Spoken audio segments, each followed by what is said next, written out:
राम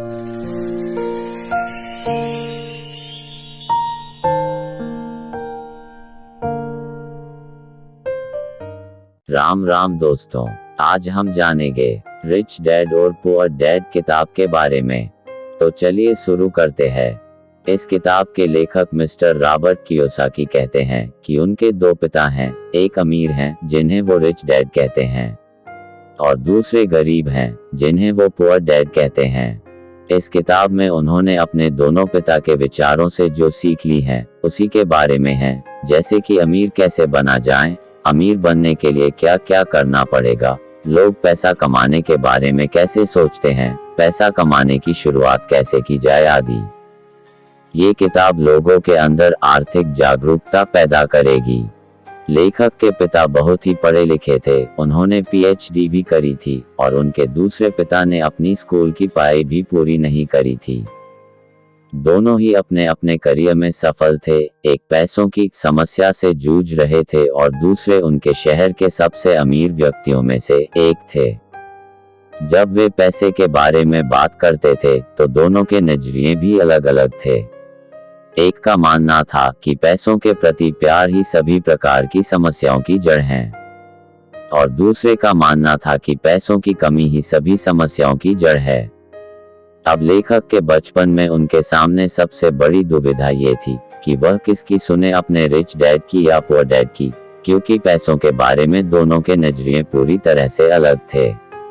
हालांकि लेखक के दोनों पिता ही लेखक की भलाई चाहते थे। उनके पुअर डैड को हमेशा ये कहने की आदत थी कि हम ये नहीं ले सकते हैं, हम वो नहीं ले सकते हैं। वही उनके रिच डैड इस शब्द का कभी भी उपयोग नहीं करते थे, उन्हें इस वाक्य से सख्त नफरत थी, यहाँ तक कि उन्होंने लेखक को भी इसका इस्तेमाल करने से मना कर दिया था। लेखक के रिच डैड कहते थे कि तुम अपने आप से पूछो कि तुम कैसे उस चीज को ले सकते हो।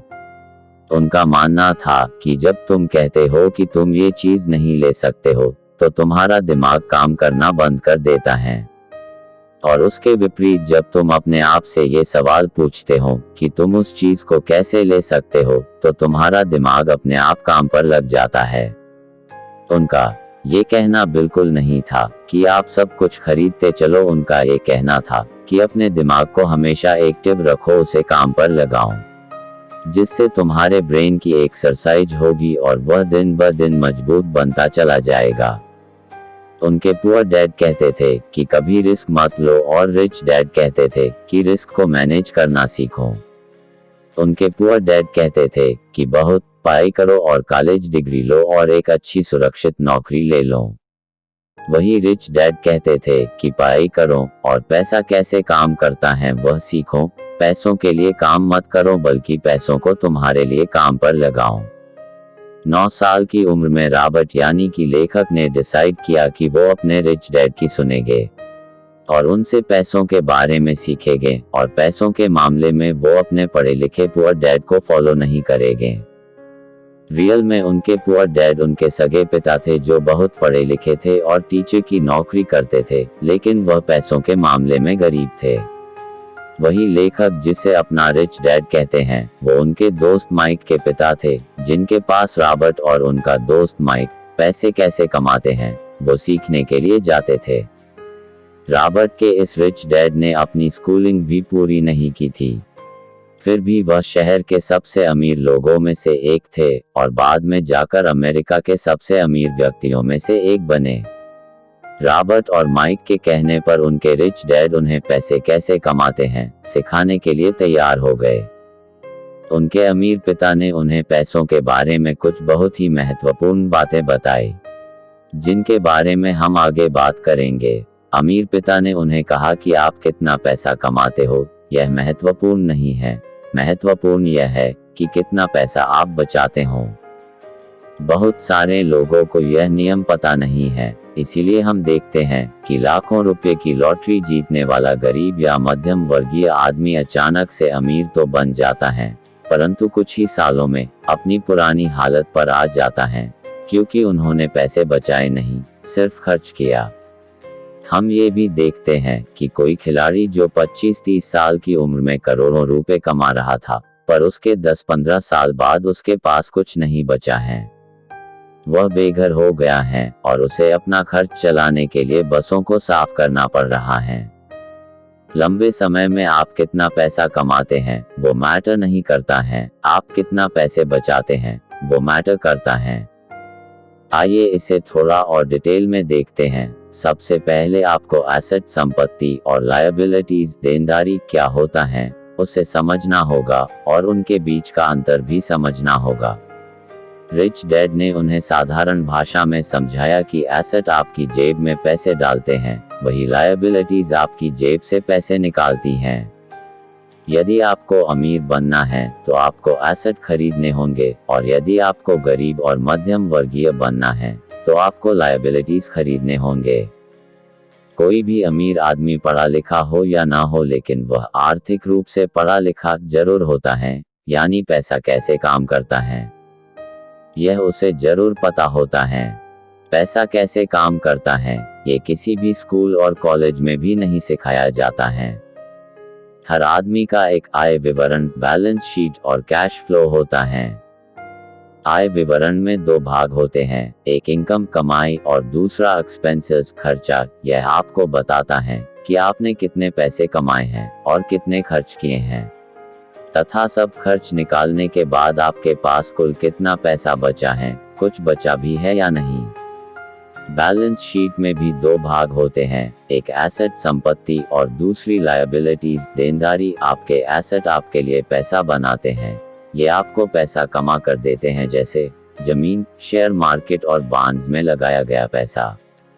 इंटेलेक्चुअल प्रॉपर्टी, बौद्धिक संपदा आदि। लायबिलिटीज का मतलब देनदारी जैसे घर का या कार का लोन, क्रेडिट कार्ड का लोन आदि। दिए गए डायग्राम में एरोज हमें कैश फ्लो यानी पैसों का बहाव बताती हैं कि आपके पास पैसा कैसे व कहां से आ रहा है और वह कहां व कैसे बाहर जा रहा है। गरीब आदमी का कैश फ्लो। गरीब आदमी का कैश फ्लो कुछ इस डायग्राम जैसा होता है, मतलब गरीब आदमी के पास कमाई का स्रोत सिर्फ वेतन होता है। उनका लगभग पूरा पैसा घर का किराया, खाना, कपड़े आदि में चला जाता है। महीने के अंत में अधिकतर इनके पास न के बराबर पैसा बचता है या कुछ नहीं बचता है। अब गरीब आदमी की बैलेंस शीट देखते हैं। गरीब आदमी का एसेट्स का कॉलम हमेशा खाली रहता है। वह इसलिए होता है क्योंकि उनके पास महीने के अंत में कुछ भी नहीं बचता है। यदि बचता भी है तो वह उसे एसेट्स में नहीं लगाते हैं, बल्कि वह उसे टेलीविजन आदि जैसे मनोरंजन साधन खरीदने में खर्च कर देते हैं। ऐसा इसलिए होता है क्योंकि उन्हें एसेट्स के बारे में किसी ने बताया नहीं होता, ना ही स्कूल में, ना माँ बाप ने और ना ही दोस्तों ने। लायबिलिटीज वह खरीद नहीं पाते हैं क्योंकि उनके पास उतने पैसे बचते ही नहीं है। आइए अब मध्यम वर्ग के आदमी का कैश फ्लो देखते हैं। मध्यम वर्ग के आदमी का कैश फ्लो। मध्यम वर्गीय लोगों का एक सेट पैटर्न होता है। जिनकी जल्दी में शादी हुई है वह पहले किसी नए शहर में किराए पर रहने लगते हैं, फिर खुद का नया घर लेने के बारे में सोचते हैं और नया घर लेने के बाद वह फर्नीचर लेते हैं। फिर जैसे जैसे इनकी आय बढ़ती जाती है वह वैसे वैसे वो कार और कुछ दूसरा सामान लेने लगते हैं। फिर उनका लायबिलिटीज का column home loan, car loan आदि से भर जाता है। इसके बाद लोन की किस्तों की वजह से उनका खर्चा बढ़ता है और उनकी पूरी सैलरी उनके मासिक खर्चे में ही चली जाती है। इस प्रकार उनका पूरा एसेट्स का कॉलम खाली ही रह जाता है। आइए अब अमीर आदमी का कैश फ्लो देखते हैं। अमीर आदमी का कैश फ्लो। अमीर आदमी के एसेट उनके लिए पैसा कमाते हैं। लेखक के गरीब पिता की लगभग सारी सैलरी उनके मासिक खर्चे में ही चली जाती थी और उनके अमीर पिता कई सालों से एसेट में पैसा लगा रहे थे, जिसके कारण उनका एसेट कॉलम उनकी लायबिलिटी से बहुत बड़ा हो चुका था, जो अब उनके एसेट उनके खर्चे से ज्यादा पैसे बना रहे थे। लेखक के अमीर पिता भले ही पढ़े लिखे नहीं थे, लेकिन वह पूरी तरह से फाइनेंशियली लिटरेट थे और पैसा काम कैसे करता है उन्हें ये बहुत ही अच्छी तरह से पता था। चाहे आदमी गरीब हो या अमीर, उसे पैसे कमाना तो आता है, लेकिन उसे पैसे को मैनेज करना नहीं आता है। उन्हें बहुत हार्ड वर्क करना तो आता है, लेकिन अपने पैसों से हार्ड वर्क करवाना नहीं आता है। वह बस खुद ही काम करते रहते हैं, अपने पैसों को काम पर नहीं लगाते हैं। जैसे जैसे उनकी कमाई बढ़ती है, उसी के अनुपात में उनके खर्चे भी बढ़ते रहते हैं, और उन्हें लगता है कि ज़्यादा पैसे आने से उनकी सारी समस्या का समाधान हो जाएगा।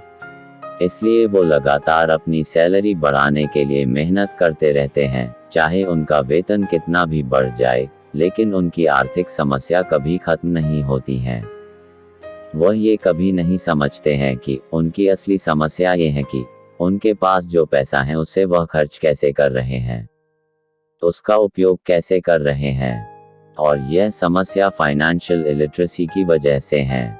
सबसे पहली बात जो आपको माननी चाहिए वह ये है कि सबसे पहले खुद को पे करो। जो भी पैसा आप कमाते हैं उसमें से कुछ हिस्सा अपने लिए रखो, यानी कि अपने लिए पैसे बचाओ, और उन बचे हुए पैसों से ऐसे एसेट खरीदो जो आपके लिए पैसा बना सके, यानी आपको पैसा कमा कर दे सकें। अमीर और गरीब लोगों में सबसे बड़ा अंतर यह होता है कि गरीब लोग पहले सब पैसे खर्च कर लेते हैं, फिर आखिर में अपने लिए रखने का सोचते हैं, जिसकी वजह से ज़्यादातर समय वह अपने लिए कुछ भी नहीं बचा पाते हैं, और अंत में नहीं वह उसे किसी एसेट में निवेश कर पाते हैं। वही अमीर लोग सबसे पहले अपने लिए पैसे बचाते हैं और उसके बाद अपने खर्चे करते हैं। ये करने के लिए बहुत ही प्रयास और सेल्फ डिसिप्लिन की जरूरत पड़ती है। कई बार आपके सामने कुछ आर्थिक समस्या आएगी, फिर भी आपको सबसे पहले खुद को ही पे करना है और उसे बचाना है। जब आप अपने ऊपर सेल्फ डिसिप्लिन करना सीख जाएंगे, तो समझ लीजिए कि आपने अमीर बनने की तरफ अपना पहला कदम बढ़ा लिया है। जैसे जैसे आप अपने लिए पैसे बचाकर उसे एसेट में निवेश करेंगे, वैसे वैसे आपकी कमाई के स्रोत बढ़ते जाएंगे। अमीर आदमी के एसेट उनके लिए पैसा कमाते हैं। लेखक के गरीब पिता का लगभग सारी सैलरी उनके मासिक खर्चे में ही चली जाती थी, और उनके अमीर पिता कई सालों से एसेट में पैसा लगा रहे थे, जिसके कारण उनका एसेट कॉलम उनकी लायबिलिटी से बहुत बड़ा हो चुका था, जो अब उनके एसेट उनके खर्चे से ज़्यादा पैसे बना रहे थे। लेखक के अमीर पिता भले ही पढ़े लिखे नहीं थे, लेकिन वह पूरी तरह से फाइनेंशियली लिटरेट थे, और पैसा काम कैसे करता है उन्हें ये बहुत ही अच्छी तरह से पता था। चाहे आदमी गरीब हो या अमीर, उसे पैसे तो कमाना आता है, लेकिन उसे पैसे को मैनेज करना नहीं आता है। उन्हें बहुत हार्ड वर्क करना तो आता है, लेकिन अपने पैसों से हार्ड वर्क करवाना नहीं आता है। वह बस खुद ही काम करते रहते हैं, अपने पैसों को काम पर नहीं लगाते हैं। जैसे जैसे उनकी कमाई बढ़ती है, उसी के अनुपात में उनके खर्चे भी बढ़ते रहते हैं, और उन्हें लगता है कि ज़्यादा पैसे आने से उनकी सारी समस्या का समाधान हो जाएगा। इसलिए वो लगातार अपनी सैलरी बढ़ाने के लिए मेहनत करते रहते हैं, चाहे उनका वेतन कितना भी बढ़ जाए, और उनकी आर्थिक समस्या कभी खत्म नहीं होती है। वह ये कभी नहीं समझते हैं कि उनकी असली समस्या ये है कि उनके पास जो पैसा है उसे वह खर्च कैसे कर रहे हैं, उसका उपयोग कैसे कर रहे हैं, और यह समस्या फाइनेंशियल इलिटरेसी की वजह से है। सबसे पहली बात जो आपको माननी चाहिए वह ये है कि सबसे पहले खुद को पे करो। जो भी पैसा आप कमाते हैं उसमें से कुछ हिस्सा अपने लिए रखो, यानी कि अपने लिए पैसे बचाओ, और उन बचे हुए पैसों से ऐसे एसेट खरीदो जो आपके लिए पैसा बना सके, यानी आपको पैसा कमा कर दे सकें। अमीर और गरीब लोगों में सबसे बड़ा अंतर यह होता है कि गरीब लोग पहले सब पैसे खर्च कर लेते हैं, फिर आखिर में अपने लिए रखने का सोचते हैं, जिसकी वजह से ज़्यादातर समय वह अपने लिए कुछ भी नहीं बचा पाते हैं, और अंत में नहीं वह उसे किसी एसेट में निवेश कर पाते हैं। वही अमीर लोग सबसे पहले अपने लिए पैसे बचाते हैं और उसके बाद अपने खर्चे करते हैं। ये करने के लिए बहुत ही प्रयास और सेल्फ डिसिप्लिन की जरूरत पड़ती है। कई बार आपके सामने कुछ आर्थिक समस्या आएगी, फिर भी आपको सबसे पहले खुद को ही पे करना है और उसे बचाना है। जब आप अपने ऊपर सेल्फ डिसिप्लिन करना सीख जाएंगे, तो समझ लीजिए कि आपने अमीर बनने की तरफ अपना पहला कदम बढ़ा लिया है। जैसे जैसे आप अपने लिए पैसे बचाकर उसे एसेट में निवेश करेंगे, वैसे वैसे आपकी कमाई के स्रोत बढ़ते जाएंगे। जो लोग सबसे पहले खुद को पैसे नहीं देते हैं, उनका कैश फ्लो कुछ इस प्रकार का होता है।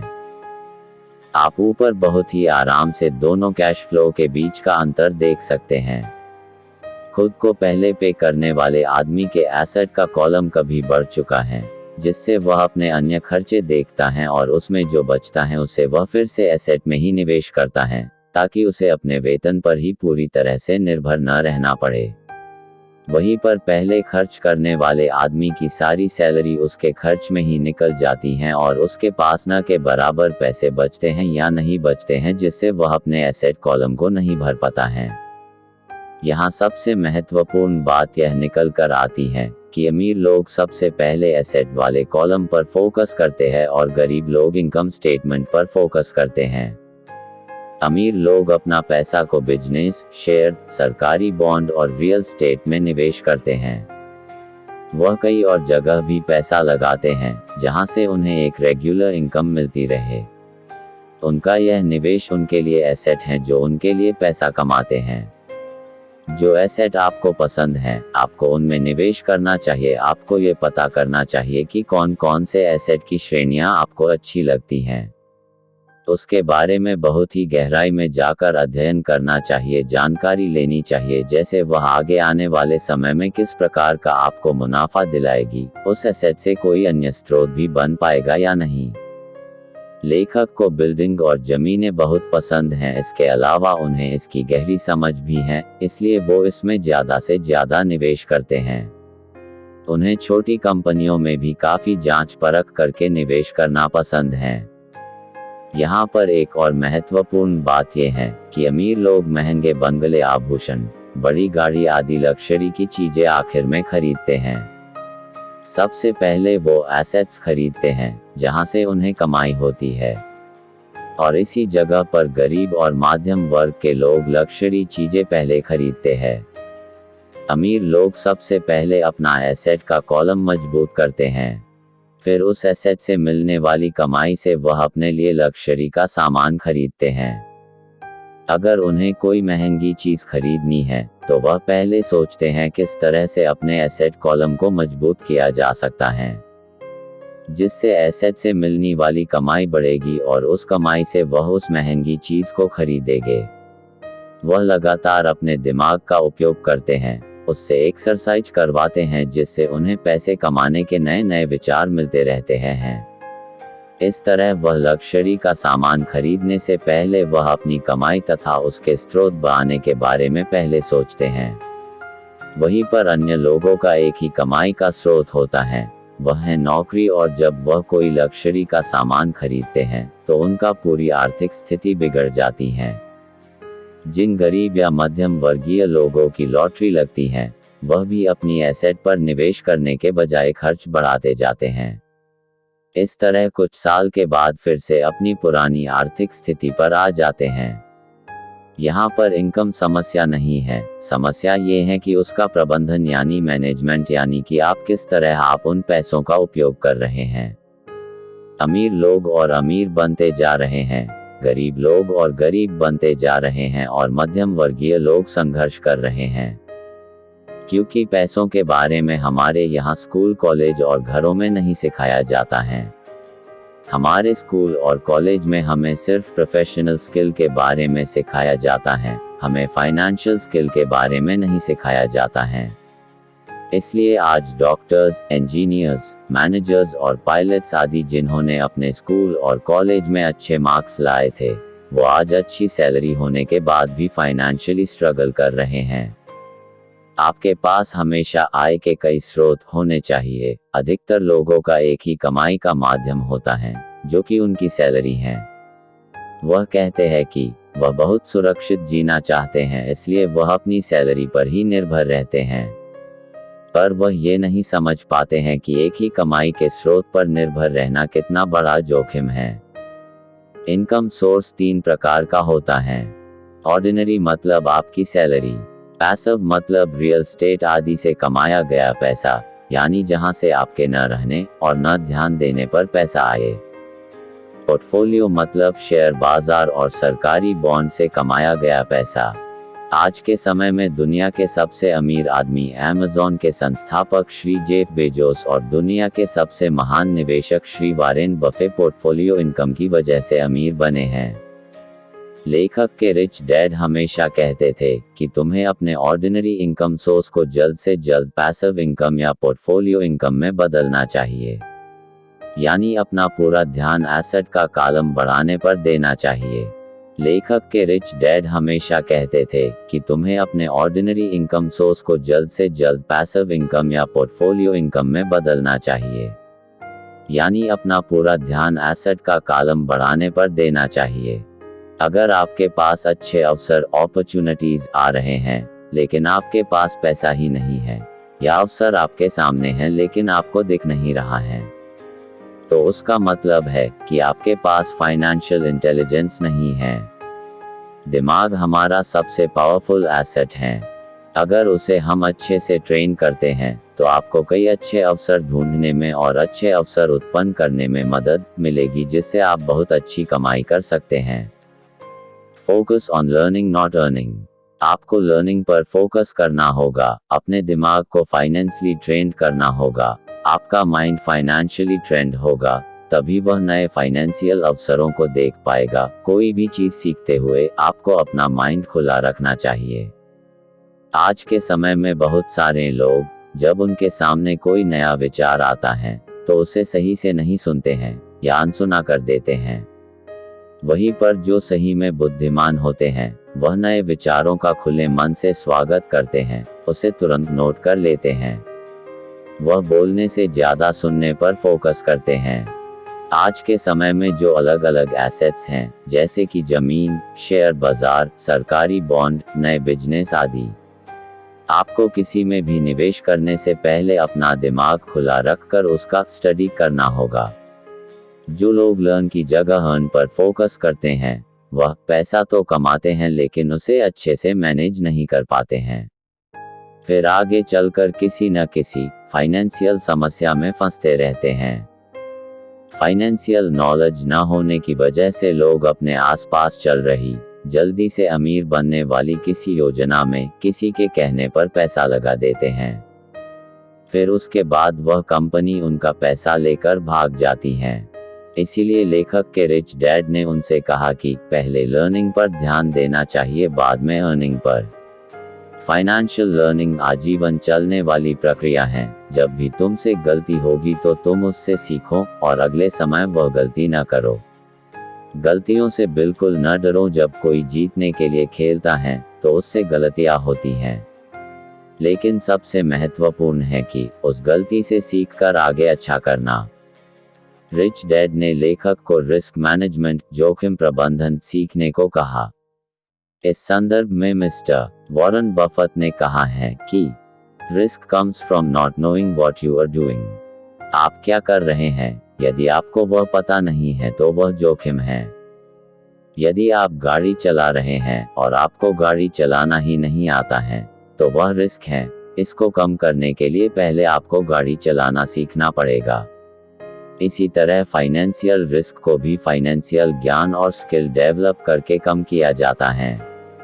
इसीलिए किसी भी एसेट में निवेश करने से पहले उसके बारे में सही से जानना और उसके बारे में स्किल होना बहुत जरूरी है।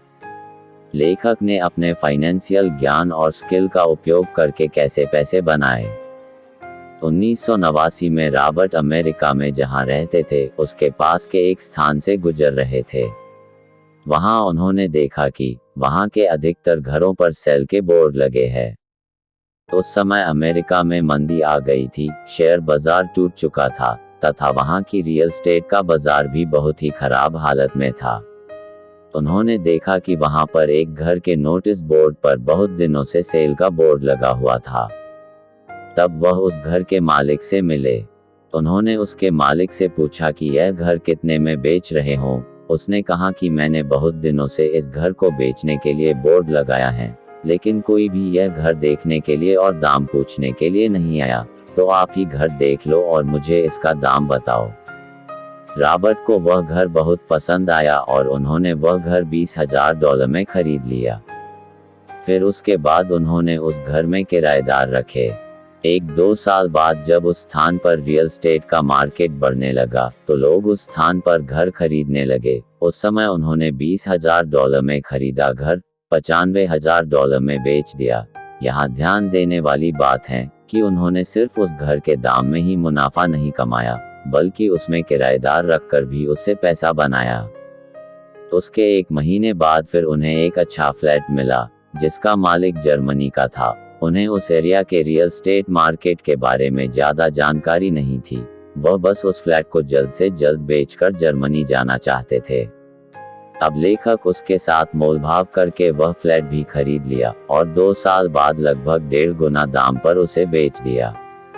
उन पैसों से फिर उन्होंने एक मंदी वाले एरिया में घर खरीदा और जब वहां पर मंदी खत्म हुई तो उसे बेचकर अच्छा मुनाफा कमाया। इसकी मदद से वह बताते हैं कि कैसे कम पैसों को ज्यादा पैसों में बदल सकते हैं। उसके लिए आपके पास उस एसेट से जुड़ा आर्थिक ज्ञान होना चाहिए, तभी आप अच्छे अवसर ढूंढ पाएंगे। लेखक को रियल एस्टेट की जमीन, घर और छोटी कंपनी में निवेश करने में दिलचस्पी है, इसलिए वह उसके बारे में ज्ञान इकट्ठा करते हैं, फिर अच्छे अवसर तलाशते हैं। आपको जिस एसेट में इंटरेस्ट है उसका अच्छा ज्ञान लीजिए, फिर उसमें निवेश करने के बारे में सोचिए। दोस्तों, अंत में लेखक ने पुनः एक बार याद दिलवाने की कोशिश की है कि गरीब और मध्यम वर्ग के लोग पैसों के लिए काम करते हैं, वही अमीर लोगों के लिए पैसा काम करता है। अमीर लोग अपने एसेट कॉलम को बढ़ाने में लगे रहते हैं। उन्हें उससे जो मुनाफा मिलता है उससे वो वापस वही और पुनः निवेश करते हैं। इस तरह उनका पैसा उनके लिए लगातार काम करता है। किसी भी एसेट में पैसा लगाने से पहले उसमें जिन लोगों ने निवेश किया है उनसे मिलें, जो लोग उसमें निवेश करके सफल हुए हैं। यदि उनसे मिलना संभव नहीं है तो उनके बारे में पढ़ें और उस एसेट के बारे में गहन ज्ञान हासिल करने का प्रयास करें। दोस्तों, ये थी रिच डैड पुअर डैड की हिंदी में समरी। आपको इस किताब में दिए नियमों को अमल में लाना होगा, तभी जाकर आप जल्दी अमीर बन पाएंगे। अब यह आपके हाथ में है कि आप जो पैसा कमाते हैं उससे पूरा खर्च करते हैं या सबसे पहले खुद को पे करके उसे बचाकर सही जगह पर निवेश करके अमीर बनते हैं। धन्यवाद। आपका समय शुभ हो। पढ़ते रहे, बढ़ते रहें।